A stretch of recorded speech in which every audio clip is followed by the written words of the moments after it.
خلیفہ اول یمن کا بادشاہ بڑا عظیم بڑا نیک بادشاہ تھا، اور یہ حضور کے پیدا ہونے سے 1000 سال پہلے کی بات آپ کو بتا رہا ہوں۔ اور لکھنے والے کون ہیں؟ علامہ الدین۔ خلیفہ اول یمن سے عظیم بادشاہ مکہ گیا، اور اس کے ساتھ بہت سارے افراد تھے، لیکن خصوصیت یہ تھی کہ اس کے ساتھ جتنے فرد تھے وہ سب فاضل تھے۔ کون تھے؟ فاضل۔ پہلے ہوتا ہے مولوی، اس کے بعد عالم، پھر فاضل۔ عالم اور فاضل دونوں ہم مانا ہے، یعنی اپنے دور کی کتاب کے عالم، جیسے آج کے دور کے قرآن کے عالم ہوتے ہیں، ایسے ہی 1000 سال پہلے اللہ نے جو کتاب اس وقت نازل فرمائی انجیل، اس کے عالم تھے کتنے؟ 400۔ اور ان 400 کے علاوہ کوئی ایک بھی جو ہے بغیر پڑھا لکھا نہیں تھا۔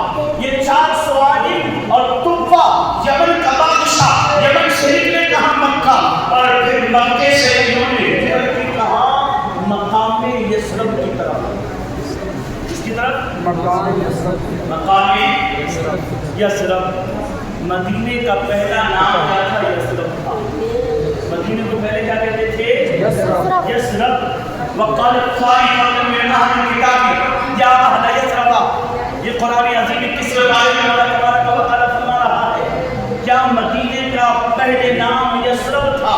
اور یثرب کے معنی آتے ہیں دو چیزوں سے بنتا ہے، یا تو تسریب سے بنا ہے، میں کہتا ہوں اس وجہ سے سمجھا رہا ہوں ورنہ عوام کے ذہن میں کئی سنوں کی بات نہیں پہنچے گی۔ کیسے بنا؟ تسریب اس کا مصدر ہے، اور اگر یثرب کا مصدر تسریب مانا جائے تو مانا ہوگا فساد کرنا، جھڑکنا، ملامت کرنا، یا السلم سے بنا ہے، اور السلم سے مانیں گے تو مانا ہوگا اس کا فساد کرنا، لیکن مدینہ فساد سے بھی پاک ہے، مدینہ جھڑکنے سے بھی پاک ہے، مدینہ ملامت کرنے سے بھی پاک ہے۔ یثرب کا مانا آتا ہے جھگڑالو جگہ، ملامت کرنے کی جگہ، فسق و فجور کرنے کی جگہ۔ پاس نے لکھا ہے اس کا مانا ہے بیماری میں مبتلا کرنے کی جگہ۔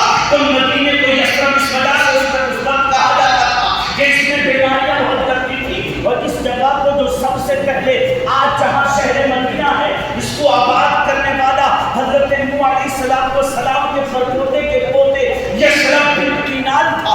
یثرب بن کینال جو اچھادنی تھا، اس نے مدینے کی اس جگہ کو جہاں آج شہر مدینہ ہے سب سے پہلے آباد کیا تھا۔ پھر اس میں بیماری لگی، تمام لوگ اس جگہ کو چھوڑ کر بھاگ گئے، اور اس کو کہتے تھے بیماری کی جگہ یثرب، یعنی مدینہ کا پہلا نام یثرب۔ یہ بیماری کی جگہ کی لوگ بھاگ گئے، لیکن میرے آقا جب مدینہ پہنچے تو حضور نے مدینے کا نام یثرب سے بدل کر طیبہ رکھا۔ سبحان اللہ۔ طیبہ حضور رکھا۔ مدینہ یہ نام نہیں، مدینہ شہر کو کہتے ہیں۔ مدینے کا جو اصل نام ہے وہ کیا ہے؟ طیبہ۔ اور حضرت امام احمد بن حنبل کہتے ہیں مدینے کا جو اصل نام ہے وہ طابہ ہے۔ طیبہ یا طابہ، لیکن دونوں معنی دیکھو، اگر طیبہ کی معنی دیکھو، حضور نے جب بھی کسی کا کوئی برا نام دیکھا تو بدل کر اچھا نام رکھتے تھے۔ مدینے کا نام یثرب تھا، حضور نے بدل کر طیبہ رکھا۔ اور طیبہ کا معنی کیا ہوتا ہے؟ خوشبودار ہوا۔ تو آپ جو مدینہ دیکھ کر آئے ان کے دلوں پر ہاتھ رکھ کر پوچھو، ذرا بتاؤ، ذرا سر کے بعد میں عمر کے جگہ کے سامنے بیٹھتے ہو اور باتیں سوا چلتی ہے تو ہوا کیسی ہوتی ہے؟ تو ہر آدمی ہر برا کرنے والے یہی کہے گا مولانا وہ ہوا ایسی تھی زندگی میں، دنیا میں کسی چیز میں کسی کونے میں ایسی ہوا نہ پائی۔ سبحان اللہ۔ خوشبو ہے وہاں کی ہوا میں نہیں، وہاں کی تو مٹی میں بھی خوشبو ہے، وہاں کی تو فضا میں بھی خوشبو ہے، وہاں کے تو در و دیوار بھی مہکتے ہیں۔ مدینے کی ہوا کی خصوصیت ہے یہ خاصہ ہے اس کا، لیکن جب چلتی ہے تو اس میں خوشبو کا احساس ہوتا ہے۔ خوشبو کا پہلے مدینے کی جگہ سے لوگ بیماری کی وجہ سے بھاگتے تھے، آج بیمار مدینے جا کر شفایاب ہو کر لوٹتے ہیں۔ سبحان اللہ۔ اگر مدینہ بیمار جاتا ہے اللہ اس زمین کے صدقے میں اسے شفا دے کر صحتیاب بنا کر واپس لوٹا ہے۔ ہم مدینے کا فرق دیکھتے ہیں، آپ یثرب نام کا حضور نے مدینہ طیبہ نام رکھا اس کا، خوشبودار ہوا۔ آقا کریم صلی اللہ علیہ وسلم مدینہ تشریف لائے، اور لکھتے ہیں حضرت الدین تو بے عقل کہاں یہ اپنے 400 قافلوں کے ساتھ مدینہ طیبہ تشریف لائے جہاں جس کو یثرب کہا جاتا تھا. اب ربع اول نے کچھ دیر قیام کیا اور قیام کرنے کے بعد میں پھر چل دیے. چلنے کے بعد میں اب ان سے کہا 400 قافلوں سے میں بات یہی ختم کروں گا, اس کے آگے اور باتیں بہت وقت ملا تو بتاؤں گا. کہنے لگے 400 فاضل تھے. ربع اول نے کہا چلو اب یہاں ہمارا وقت پورا ہو گیا ہے, ہم سفر کی وجہ سے تھک گئے تھے, ہم سفر کی وجہ سے جو ہے ہمیں تھکان ہو گئی تھی, ہم نے آرام کی وجہ سے یہاں پڑاؤ کیا ہے, خیمے لگائے ہیں, اب تم نے آرام لے لیا, چلو یہاں سے یمن کی طرف. اب 400 فاضلوں سے کہنے لگا خیمے اٹھاڑو اور یمن کی طرف چلتے ہیں. ان 400 فاضلوں نے کہا بادشاہ یمن اب ہم اس زمین سے نہیں جائیں گے. کیا کہا؟ اس زمین سے اب نہیں جائیں گے. تم کہنے لگے یہ تو بنجر زمین ہے, ریگستان ہے, چاروں طرف پہاڑیاں ہیں, کوئی مکان نہیں, کوئی کنواں نہیں, کوئی خیمہ نہیں, کوئی آبادی نہیں, یہاں ہمارے آرام کے لیے کوئی چیز نہیں ہے. اے فضلاء کی جماعت, تم یہاں تنے تنہا بغیر کسی سرمایے کے کیسے رہ سکتے ہو؟ تو انہوں نے کہا تھا اے ربع اول, اگر تمہیں یمن جانا ہے تو چلے جاؤ. یہ حضور کے آنے سے کتنے سال پہلے باتیں ہو رہی ہیں؟ 1000 سال پہلے. آج حضور کا میلاد منانے کا لوگ اعتراض کرتے ہیں, جناب پڑھے علامہ الدین ایوبی کی روایت کہتے ہیں 1000 سال پہلے مدینے کی زمین پر جہاں نہ کوئی مکان تھا, نہ کوئی درخت تھا, نہ کوئی کنواں تھا, نہ کوئی آبادی تھی, صرف بنجر زمین تھی. تو میں نے کہا چلو یمن کی طرف, وہاں ہمارے بہترین دیشی بستر ہیں, تمہارے بہترین خادمائیں ہیں, تمہارے بہترین جو ہے وہ کھانے کے انتظام ہے, بہترین تمہارے مکان ہیں, چلو کہاں یمن کی طرف. جو 400 فاضلوں نے کہا تھا اے ربع اب ہم یمن نہیں جائیں گے, اب ہمیں یہی زندگی گزارنی ہے. وہ ساتھ نہیں جاؤ گے, ذرا بتاؤ تو صحیح. تو انہوں نے اتنی پختگی اور اتنی مضبوطی کے ساتھ کہا اے ربع اب جب تک ہماری زندگی کی آخری سانسیں رہیں گی, ہم اپنی زندگی کی آخری سانسیں اسی زمین پر لینا چاہتے ہیں. یہ جب ہماری روح نکلے تو یہ زمین کمال ہو جائے.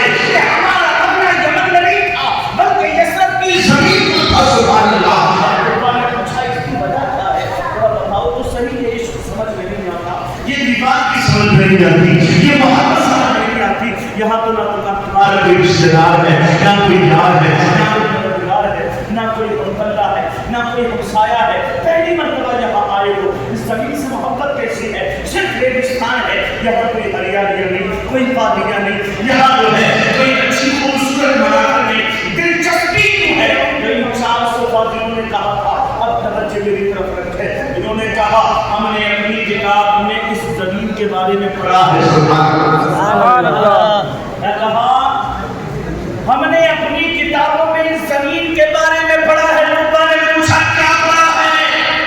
تو انہوں نے کہا ہم نے پڑھا ہے کہ ایک پیغمبر اعظم, نبی اعظم, نبی آخر الزمان, امام الانبیاء, جو تمام نبیوں کا سردار ہوگا, جس کی خاطر اللہ نے زمین کو بنایا ہے, جس کی امت میں نبیوں نے پیدا ہونے کی خواہش کی ہے, جس کے صدقے میں اللہ نے آسمان کو بنایا, جس کے صدقے میں اللہ نے زمین کو بنایا, جس کے صدقے میں اللہ نے دریاؤں کو بنایا, جس کے صدقے میں اللہ نے ہواؤں کو بنایا, جس کے صدقے میں اللہ نے کائنات کو بنایا. ہم نے اپنی کتاب میں پڑھا ہے وہ نبی مکے میں پیدا ہو کر ہجرت کر کے اسی زمین کی طرف آئے گا. سبحان اللہ. اور ہم انتظار کر رہے ہیں اس نبی کا.